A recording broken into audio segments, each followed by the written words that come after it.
สบายดียินดีต้อนรับท่านเข้าสู่ทรง Big M Channel ครับ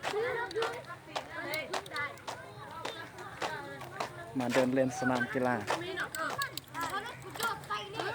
มากับหมู่คนหนึ่ง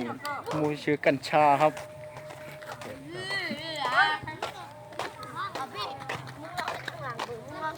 อย่าตีนะบอกกันมันเป็นอย่างนี้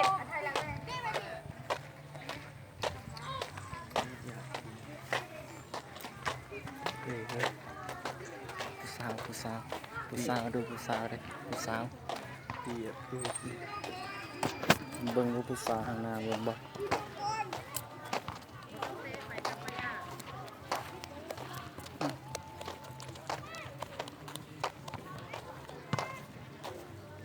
สลัดกองบ่ได้ปะ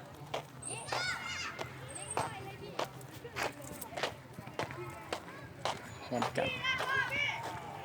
ผู้สาวขาวจั่วเลย